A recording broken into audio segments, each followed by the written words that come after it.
Hey there guys, what is up? In this video, we are going to show you how to file a dispute on Venmo. Now, if you want to file a dispute, it's quite simple. We have a guide here, opening a dispute. So Venmo debit card transactions and online purchases cannot be disputed. So make sure you know that, or report it as unauthorized in the Venmo app. So if you are unable to dispute a specific transaction in the app, please contact the support team. So to reach Venmo support team, go to me, then settings, then get help, and then chat with us, so that you can talk to an agent. So after that, just tell them that you need to dispute anything, right? So again, go to the Me tab. After that, select the transaction you want to dispute, and then tap Need Help. This is very important.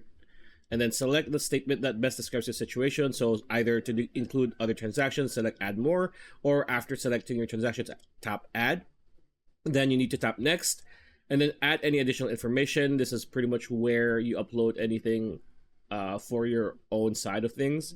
Tap Submit Issue, and then if prompted, reset your Venmo password. Now, before you do this, talk to the seller or talk to the vendor of whoever you've dealt with, if you can resolve it outside of Venmo, right? If you can't, then open a dispute through this method. So pretty much that's the video. I hope you liked it. Like, comment, share, subscribe, ring that bell icon. We'll see you on the next video.